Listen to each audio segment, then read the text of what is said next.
for the KM system from Title I funds. Data from KM systems supported 3,823 registered students not receiving No Child Left Behind tutoring. Okay. Mr. Whitaker, as you make your way, you are with us frequently. You know, in terms of the requirements and the time that's allotted for individuals who want to address this board. You know, when you hear the buzzers, you should be winding down. So with that, I'll give you the opportunity to speak, and welcome. Thank you. Is my speaker on?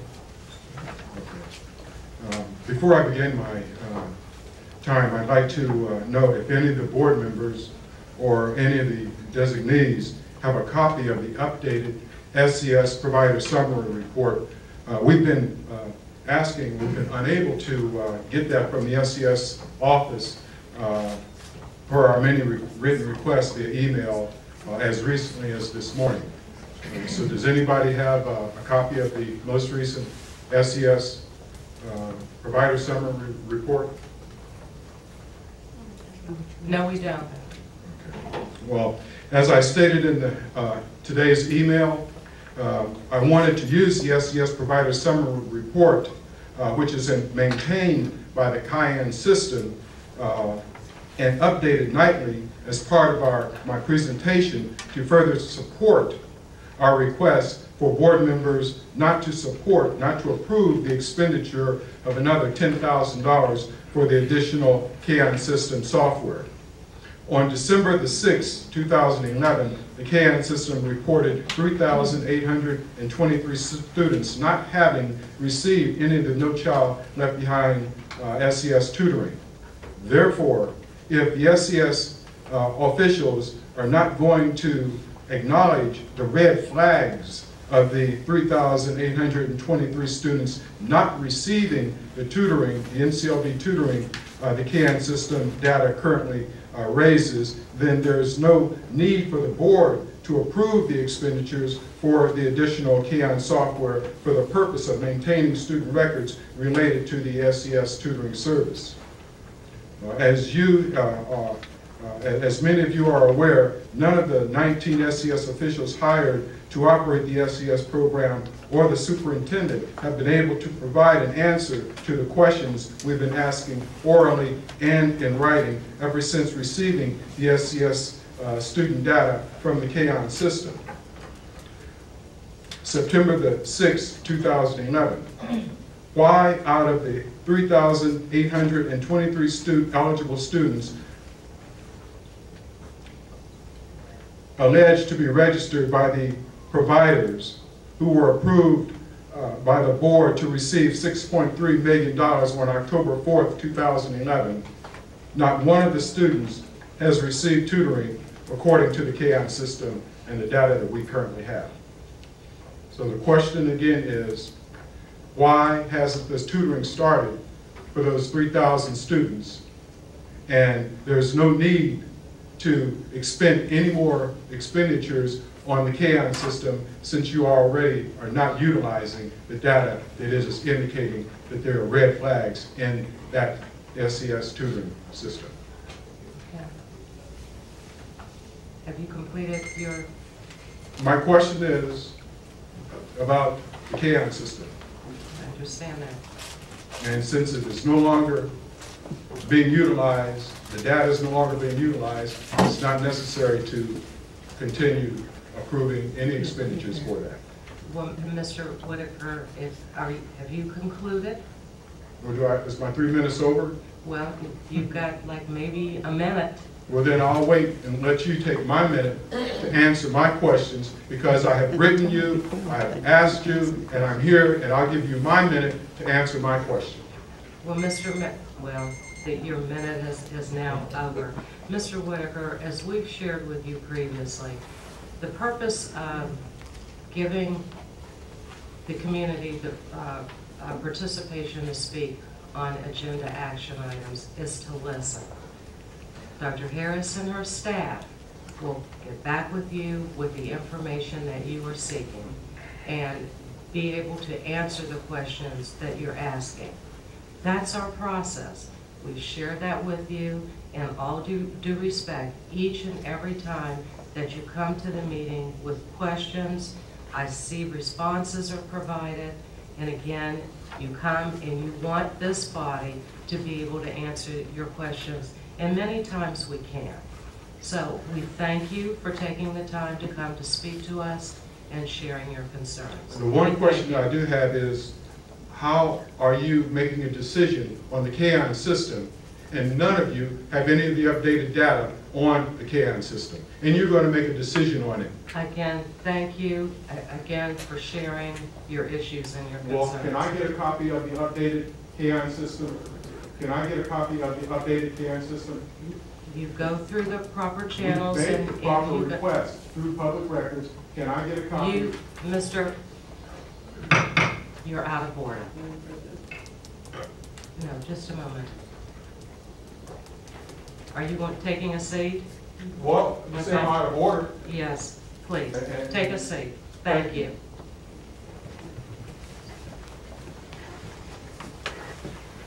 Dr. Harris, you said you had something. Yes, Madam President, I just want to let Mr. Whitaker know that we'll have the responses to his questions this week.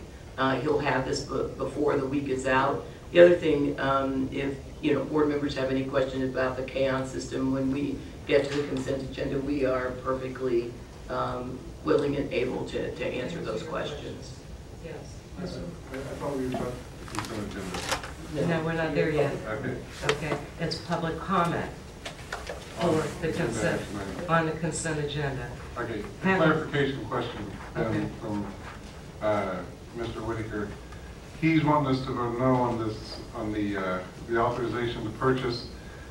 Exactly what we're putting on here reads to me like this is a fail-safe measure to ensure that the students that are enrolled are allowed to be there. Well, That's the question of the superintendent. And what we will do is, let us get to the consent agenda, and then we can open this up for questions, okay? Okay. And that will get to before, But I am allowed to ask a clarification question from what Mr. Whitaker had asked, and that was my clarification question. yes. Voting no here has nothing to do with the SCSs, except for the fact that this is going to be to ensure that the participants are accurate. That's what I was trying to clarify with Dr. Harris. Okay. Okay? Thank you. Thank you. Moving on. Now we're at the consent agenda. May I have, and I need to amend this agenda. I'm asking for a motion to adopt the consent agenda and making an amendment to exclude page 39. You all should have received a document regarding a termination, and the individual has resigned the position, so there's no need to take action on this. So with that, may I have a motion to adopt the agenda with the amendment? So moved. Second. Discussion. Mr. Wiles. Yes, on page 32, I noticed that we are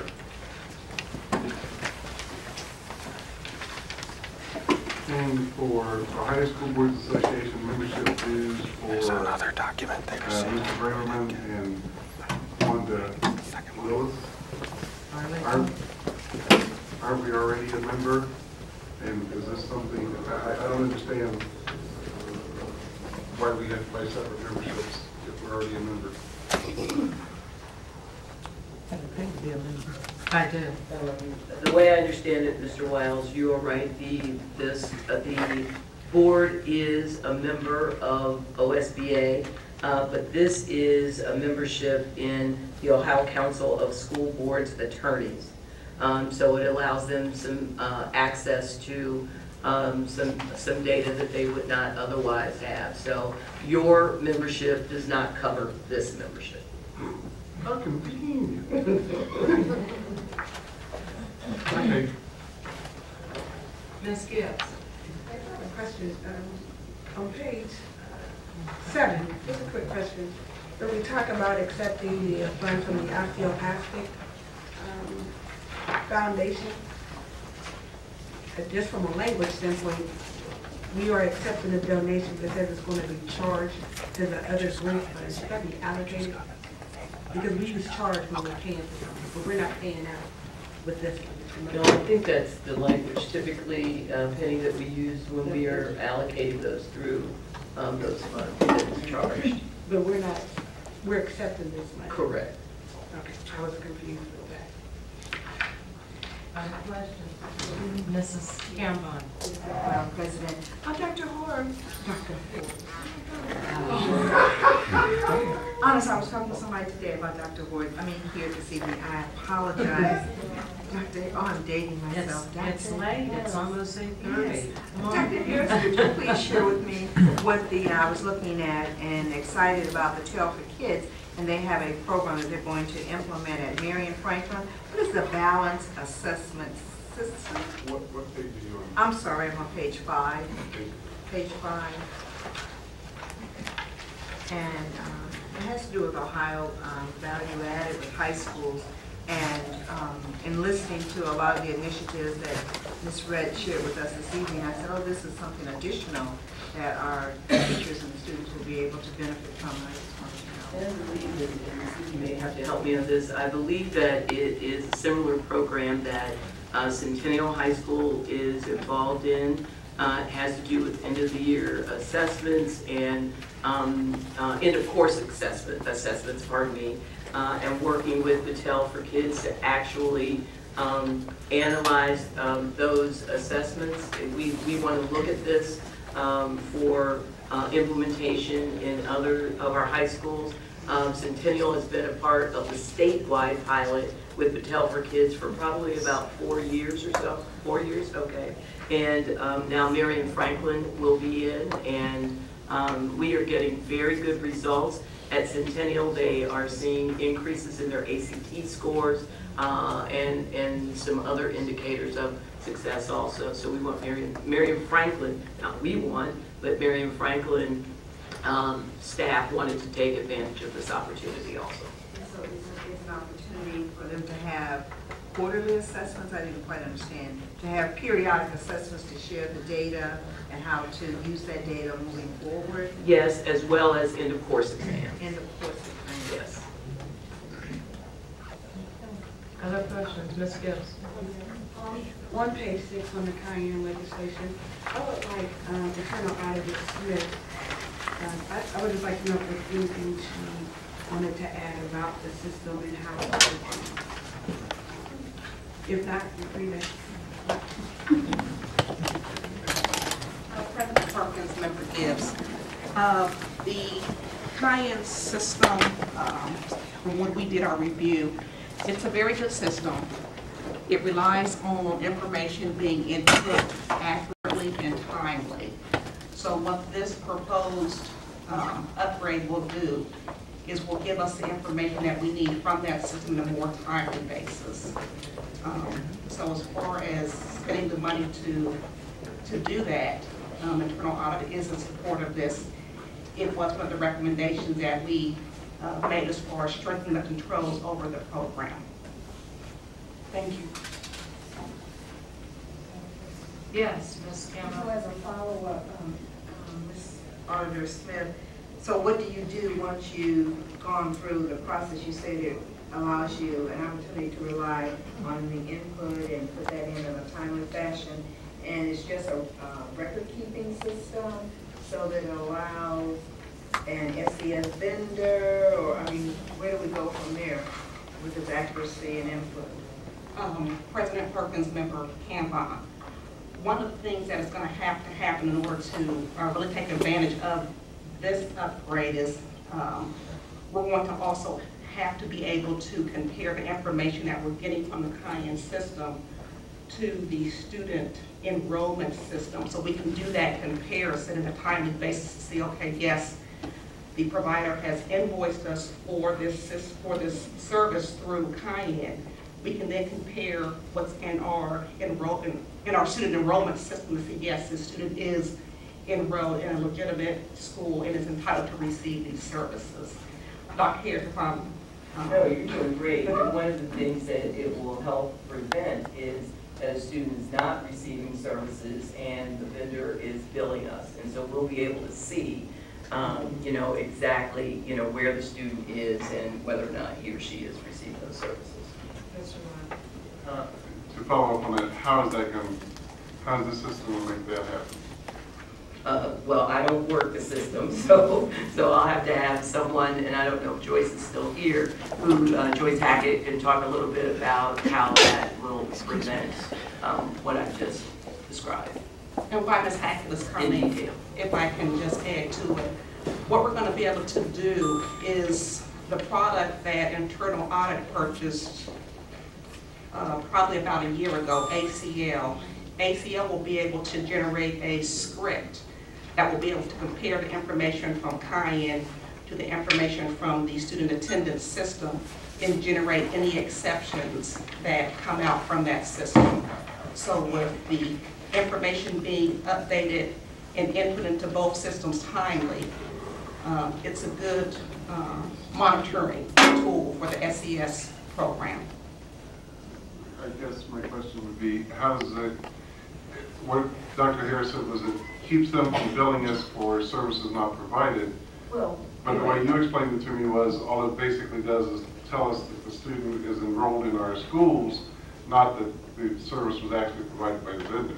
Could I ask Joyce Hackett to talk Sure. about that a little bit? And what I should have said, it keeps us from paying, a vendor that we should not be paying. Won't keep them from billing us, but it will help us not pay them. Dr. Harris, President Perkins, Mr. Wiles. Currently, the KN system, up until this point, what has happened is providers submit supporting documentation to support the invoice on KN. So there's a student sign-in sheet that would show, this KN system, they have to enter that data in the KN system, but there has to be supporting documentation along with that invoice so that, is to show that if a student received 2 hours of tutoring, there is supporting documentation the student signed in for those 2 hours. And so that's how manually right now our secretaries compare the actual student sign-in sheets with what's entered on KN. So that's, as Dr. Harris said, that's how we ensure that we're not paying for services that were not provided. Okay, Gibbs had her hand up. I'll come back to you, Mr. Wiles. My last question, is this software compatible with our BME project? The BME, Ms. Gibbs, if I may, the BME is really an operations kind of thing. It's personnel, it's purchasing, it's payroll, that kind of thing. So Cayenne would not be, we would not expect Cayenne to be aligned with the BME. Even though it's tracking vendors and paperwork, it's not It's tracking students. It's tracking But student enrollment. will it be able to talk to our student enrollment, our student software? We'll take a look at that. I mean, we don't know that at this point. But what we do know is that we have to have a system for tracking right now. Right now, we have to track it manually. The 3,800 students enrolled, we have to track manually by reviewing the information in SIS, so to make sure the student is enrolled in an eligible school.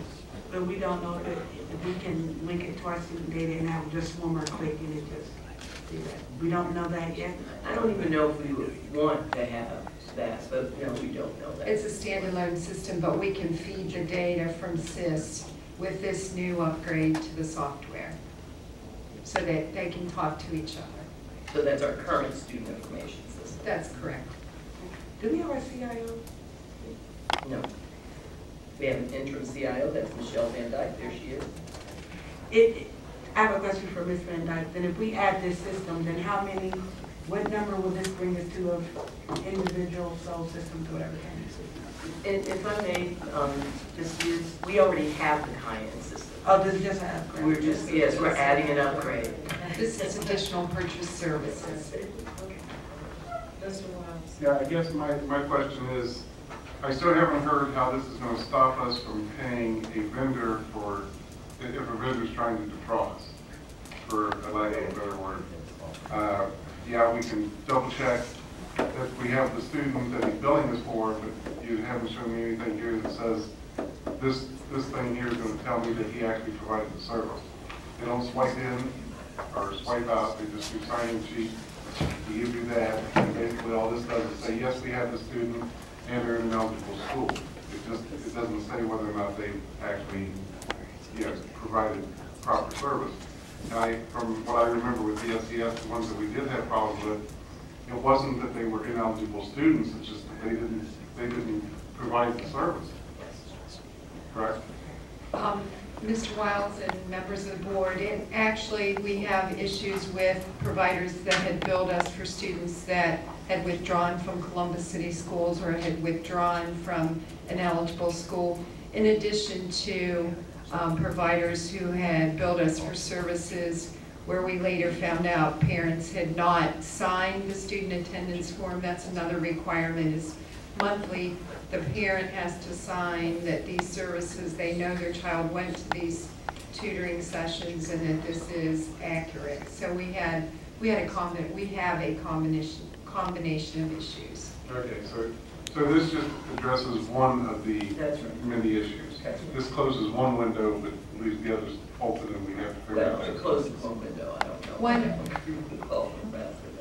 One additional feature that we're using in the Cayenne system that we've not asked for additional requests for is that we have the capacity now to scan all of our parents' signatures in the Cayenne system, so we can compare the signature that's on the original registration form, the original IAP, to the signature that comes in monthly with the invoice. That's in the Cayenne system, but it's not an additional purchase. It's part of what we already have. That's a new feature this year that we did not have to pay extra for. So, the internal auditor, how much do you think that this will save the district? Mr. Wiles, I can't say how much it will save the district. What I can say is that we will be able to monitor in a more timely manner as far as, are we, for the students who the provider has submitted on their invoice, is that a legitimate student to be receiving, for them to be billing us for based on the enrollment? Well, let me rephrase them. How much have you found in fraud prior to that this would have caught in previous audits? The auditor of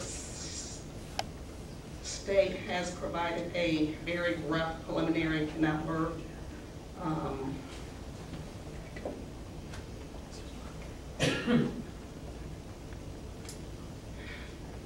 I'm hesitant because it is part of an ongoing investigation to put that number out there.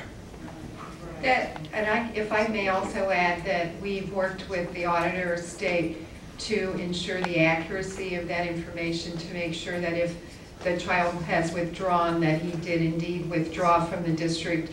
Sometimes our students withdraw from school X, but they transfer to another school that's also eligible. So we're working through that data. There is not a final number yet. We're providing them with withdrawal data, et cetera, from the district. So is it bigger than this number or smaller? I just want to know that we're spending $10,000 to save trees. You know, I mean, that's... We'll have a system in place that will be able to do further checking. Ms. Hagedorn has already said this has been done manually.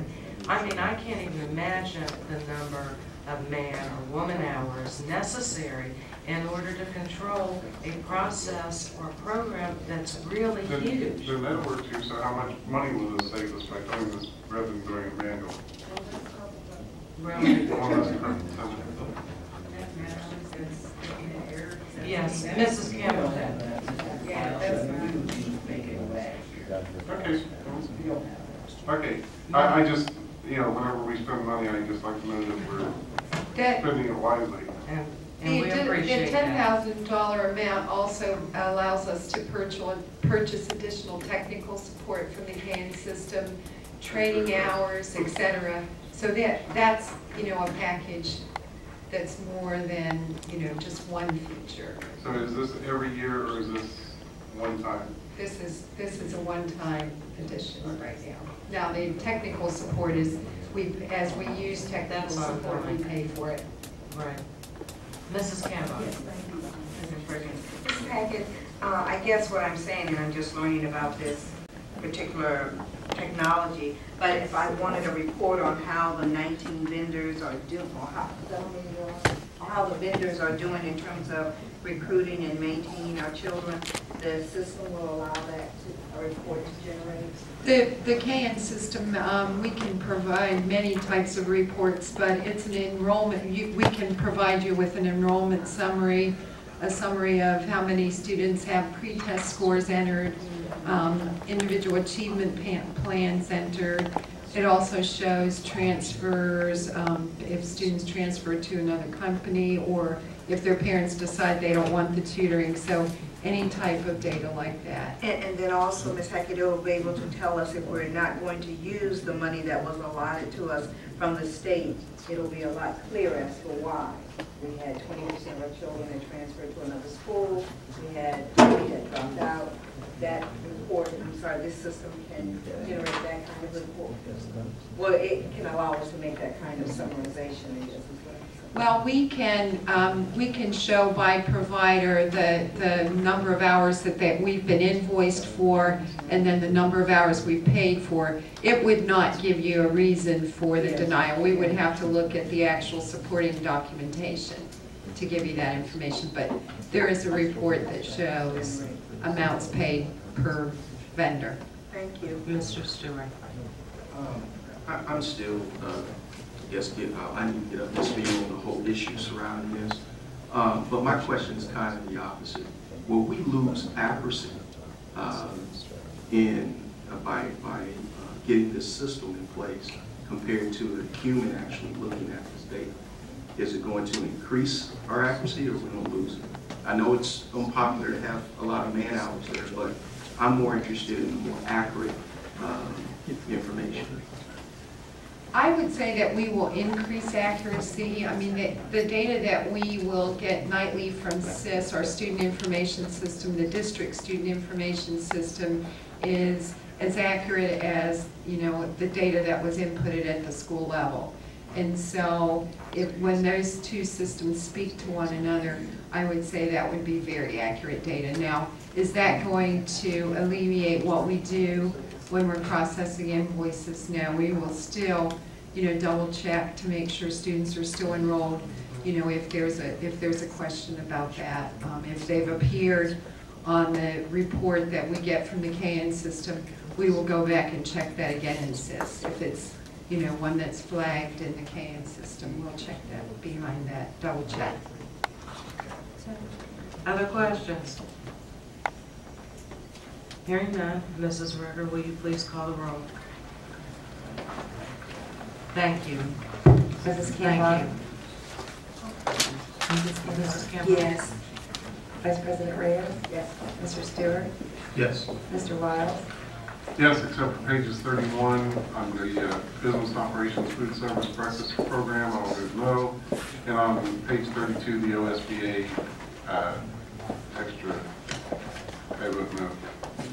President Perkins? Yes. Mr. Baker? Yes. Ms. Gibbs?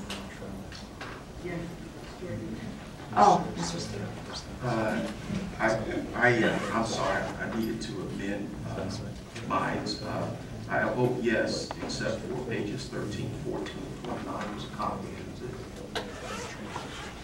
So that's an abstention? There's an abstention and Mr. Abstention. Ms. Gibbs? Yes? Okay. Motion's carried. Okay. This has been a long day.